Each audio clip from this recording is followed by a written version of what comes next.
Welcome to the Fasting Podcast, Wow, Wellness and Optimal Weight. I'm your host, Julie Phillips, certified natural health professional, bringing you episode 103, When to Eat Your Carbs. First, let's talk about carbs. Net carbs are what we're really talking about in this episode. Net carbs, you can take the total carbs minus the fiber, minus sugar alcohols like erythritol. Net carbs can trigger insulin production, and excess insulin can lead to insulin resistance. And those are the people that get told eventually, sometimes by their doctors, you're pre-diabetic or diabetic. Also, insulin is the hormone of lipogenesis, fat storing.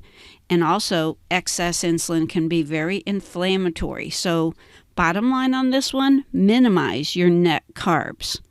Net carbs can store as glycogen in the muscles and liver and can delay fat loss. Now, in other words, if you've got extra net carbs in your body that the body doesn't need right now, it can store them there in the muscles and liver as glycogen, and those are going to be burned first before the body breaks down fat. The body's going to break down what you consumed first, if it's available. Then, if you're sprinting across the parking lot or doing unexpected exercise, it will go to the glycogen stores. Then and only then will it work to break down stored toxin-laden fat.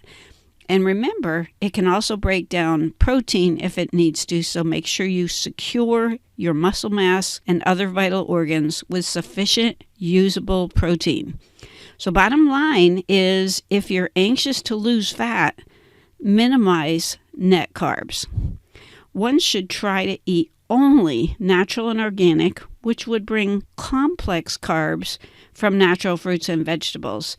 The most damaging carbs are what we call simple refined carbs, created by things like white bread. When it breaks down in the body, actually is simple refined carbs or sugar. Pasta, pastries, a lot of cereals, the non-organic ones. So now choose natural and organic whenever possible. By the way, a lot of doctors say that cancer is fed by sugar. It's not these good, complex, organic fruits and vegetables that are feeding the cancer. It's the bad sugars that we talked about as simple and refined. They talk about left spin sugars and right spin sugars. The extreme ketogenic diets, even if it's dirty keto or clean keto, the extremists that often teach keto, and that seems to be the big buzzword these days, have been proven to be risky. So definitely check out episode 70, which quotes a very detailed researcher and his book. The title of episode 70 is Alarming Insights on Keto Diets, and also check about episode 16, The Keto Craze. That's episodes in this same podcast. Do include some complex carbohydrates into your diet rather than going extreme. Now let's talk about timing. If you eat carbs less times per day, for example, a lot of people eat 3 meals a day. If one of those meals is not got any carbs in it, that has been proven to help with longevity. So consider omitting carbs from your last meal of the day. If you eat it earlier, you might have time to burn off the carbs.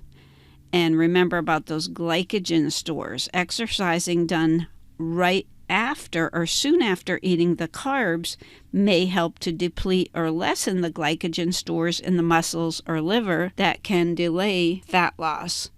So what we talked about here is eating less times per day the carbohydrates. And if you're going to omit one of the meals, what about it being the last meal of the day, and exercising after you have eaten the carbs that can help deplete or lessen the glycogen stores. Now, here's a little topic we're going to cover. There was a previous episode that did talk about these concepts, but we'd like you to consider eating only 2 meals per day with little or no snacking, and having complex carbs that you choose to eat at the first meal. So why would 2 meals per day with little or no snacking be something worth considering? Well, we're going to go through real quickly some key points. Multiple studies indicate that 2 to 3 meals are better than grazing or snacking, with a PubMed study recommending meals eaten earlier in the day.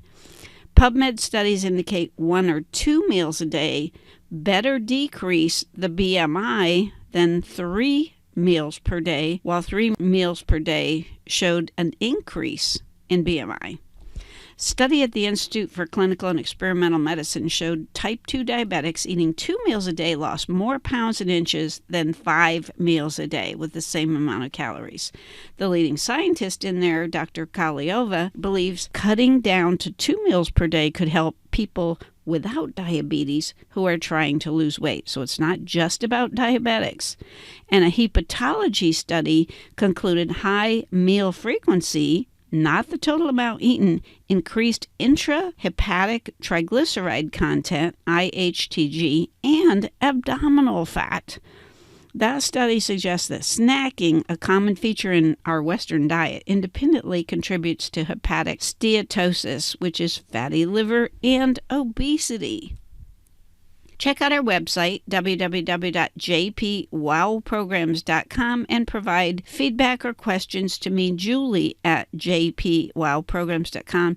And please refer others to our podcast and YouTube because it's not well advertised or promoted, and we'd love to share this information with other people. Stay positive, focused, and determined because where the mind goes, energy flows.